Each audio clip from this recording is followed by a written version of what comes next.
We are at the Presbyterian Church in Wabash, Indiana, on the corner of Hill and Miami Street. I'm Ashley Lichtenbarger, and the camerawoman is Megan Frick. Today we're interviewing Robert Wade on behalf of the Wabash County Historical Museum. Bob, what branch of the military did you serve in? Air Force. During what war? Korean War. Do you remember the years of their enlistment? It was like very short, like 1952 to 1953. Okay. And where did you serve most of your time? Stateside in Arizona and Texas. Okay. Were you drafted or did you enlist? I enlisted. Okay. Where were you living at the time? I just graduated from Purdue, and that brought about the option of either being enlisting or being drafted. So did you choose to enlist so you I got chose to to enlist, yeah. choose what branch you would be in, or? That was right, yeah. It was you'd be drafted into the Army or have your choice of the other branches. Why did you choose the Air Force? I was always interested in the aircraft, space programs, of course, which didn't exist then, but there were missile stuff. But later on, I found out the Air Force had nothing to do with it. That was all Army, but anyway, Okay. didn't make a difference. Do you remember your first days in the service, and what they were like?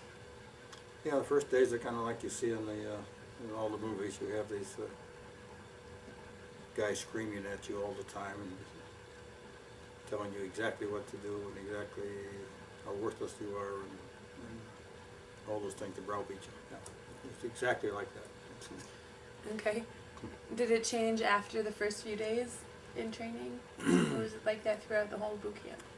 But yeah, I was in San Antonio. And it didn't change a whole lot, but when you got closer to the end, you treated a little bit more like a real person.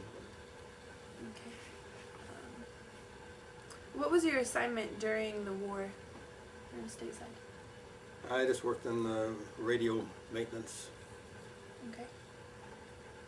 What did you do? Were you fixing them? Were you? Yeah, that was the idea. In Arizona, that was it was a flight training field, Williams Field.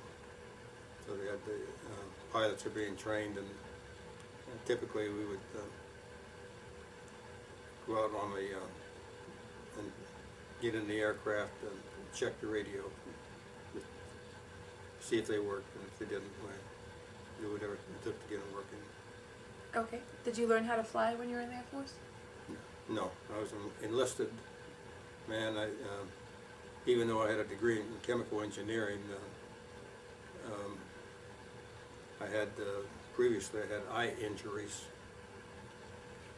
that kept me from either flying or, for that matter, or being an officer. Okay. What are some of the most memorable experiences you had? Most memorable. I really tried to block most of them out.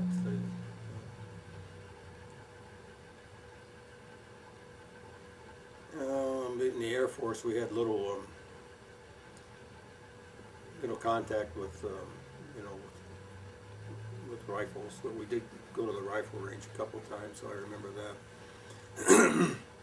We weren't expected to ever have to shoot, but we had to be able to at least become familiar with the rifle.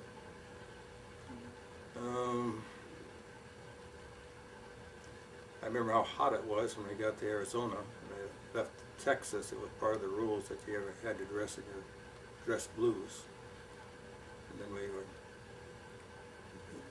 got to Arizona, got out on landed at Williams Field, and it was 110 or so on the field, and I couldn't believe how hot it was.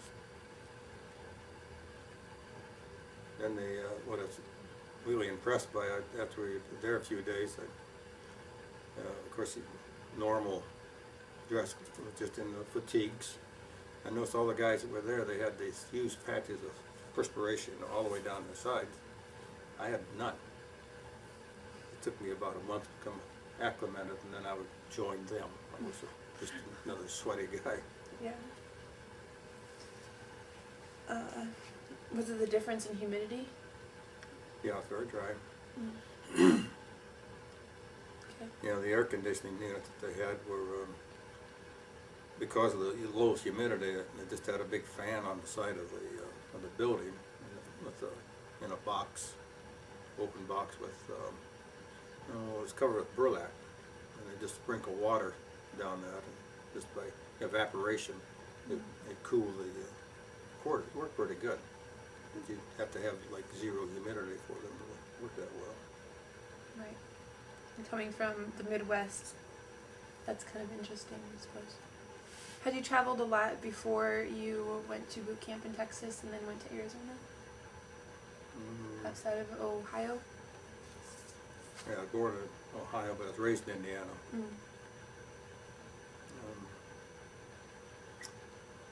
Not a lot. We would vacation in Michigan, and we spent a winter in Florida. But besides that, I did not do a lot of traveling. Did the normal things, senior trips to Washington and New York and that kind of stuff. Okay. What did you go to school for again? At Purdue, chemical engineering. Okay. Did you have plenty of supplies and things on base? Supplies? Anything you needed? Yeah. Yeah. How did you all entertain yourselves in your downtime? Not well. Oh, we would we'd see all the movies that came to the base. That was a real, cheap entertainment, so anytime a new movie came, we always would do that. We generally go into the little neighboring town of, what was that, Mesa. Or run into Phoenix. Sometimes we'd play golf, sometimes we would take driving trips to see the, up in the mountains. A lot of times we drink a lot of beer that we shouldn't have. Okay. So you had a little bit of opportunity to travel around the area where you were? We did some, yeah, not a whole lot, but we got not quite to the Grand Canyon, but up in that general area. Are there any particularly humorous or unusual events or experiences that you remember?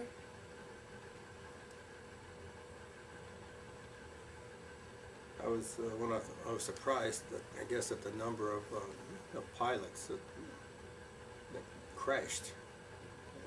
We had a status board on the flight area, and there was invariably, it seemed like every day, there was another plane that had crashed. There had been another pilot had died. Rarely anybody never really survived from a jet crash at that time. Are these people who died in Korea or people who died stateside? Stateside. Yeah. Yeah, this was just training.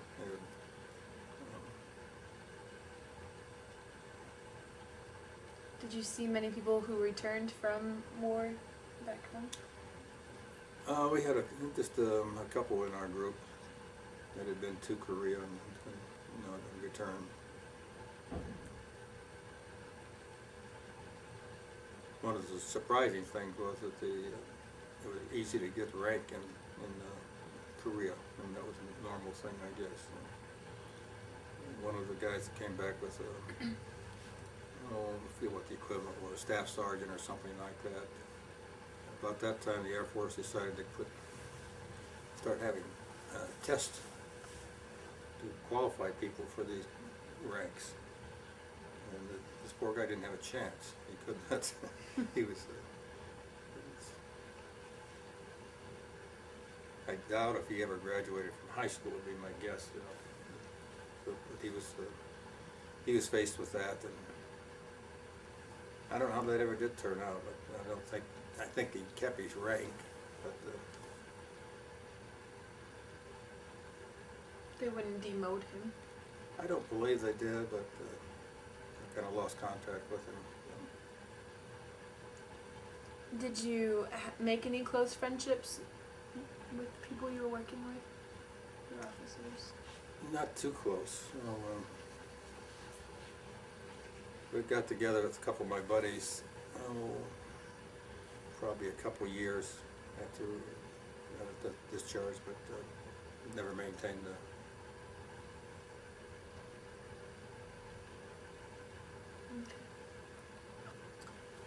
Do you remember when your service ended? Oh yeah, because of one of my eye injuries started acting up. I was unfortunate enough that when I was, I probably like 6 or something like that, I was on the wrong end of a BB gun, so that really did a lot of damage to my one eye. And then I was at Manchester College on a summer band camp, and just in a sort of called organized recreation time. Some kid was hitting a tennis ball with a baseball bat against the wall. Every time he'd hit it, it would ricochet back, and all the girls would go, ooh. And I happened to lean out at the wrong time, and I got the tennis ball in the other eye.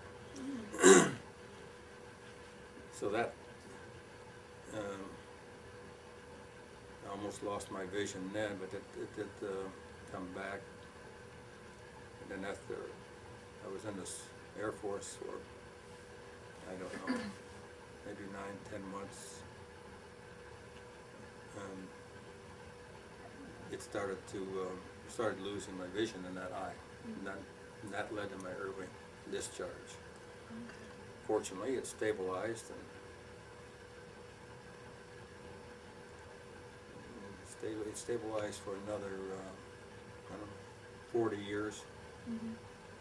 Then it finally,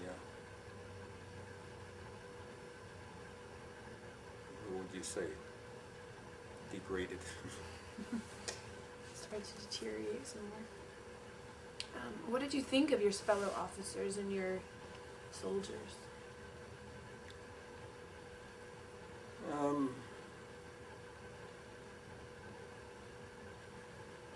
Yeah, I guess the officers, of course we didn't have a lot of contact with them, but I thought that they all seemed to be pretty competent.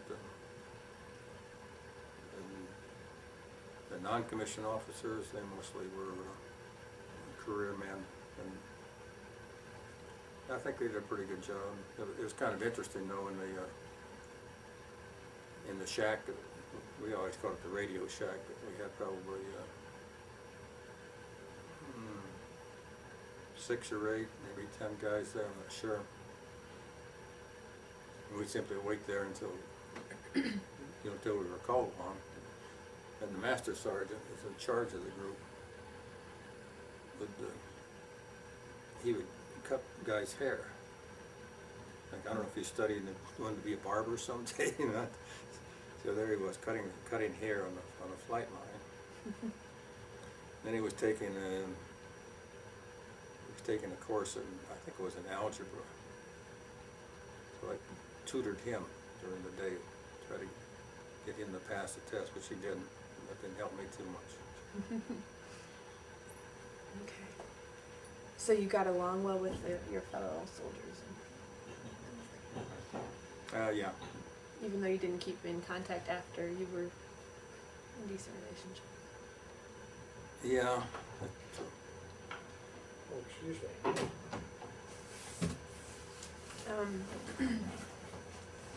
Did most of your officers, were they former World War II veterans? Since it was only shortly after. I suspect most of them were. They didn't talk about that. Enlisted men don't have a lot of personal contact with officers. That's true. When you came back from the war, did you continue on with your education, or did you start your job and career? I looked for a job. What did you, what was your career after the war? I was always in rubber and plastics, R&D. Initially, I worked in well, it was in Wabash. It was called General Tire. It was mostly molded rubber and plastics goods. And then I went from there to electrical power cable. I worked the rest of my career in that type of work. Did you start a family? Oh yes. When did you get married? That was one of my soon after I got a job, and I found the girl I wanted to marry, and married her quickly as she would allow. Okay. How many children did you have? 3, girl, boy, girl. Okay. Did you join any veterans organizations or anything like that? Just briefly, but I didn't maintain it. Okay. Do you think that your military experiences influenced the I'm way sorry? your military experiences? Do you think that they influenced the way you feel about war or about the military? Well, it's all part of it's part of the experience that you have. I guess when you're actually in a group, then you understand when you hear reports back, and pretty well you know how they operate, and it gets kind of even though I wasn't in a war zone, I still can relate to how they performed, how they reacted. Mm-hmm. And how do you think that your military experiences affected your life after your service? I guess it was more of it's kind of a reality check.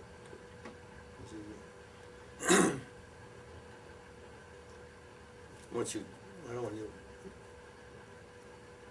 you sign on for the service, that's a big reality check. You have to raise your hand and you have to swear that you're going to do this and that. You're committed. And it really doesn't make any difference if you say anything, but you're standing in the group with your hands raised and reading it off, and you're really committed to that branch of the service for a given length of time.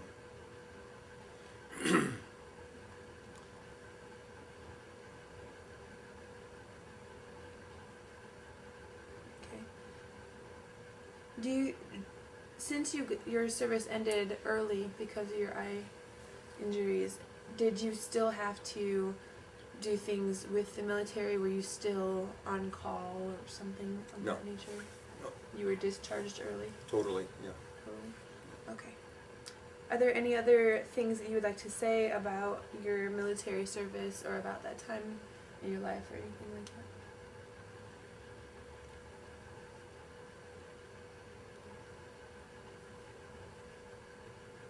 No, not really. You just say you're committed to serve with a group of people. You don't have a lot of choice in what you're doing.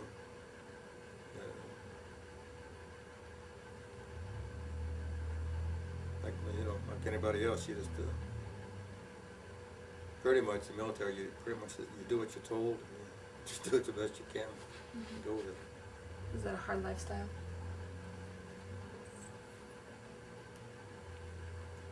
No, not really. It's just that you're stuck there, and you're not going to be able to change jobs. Mm-hmm. Okay. Alrighty. Well, thank you very much. I Okay. appreciate it. I'll go turn off the water.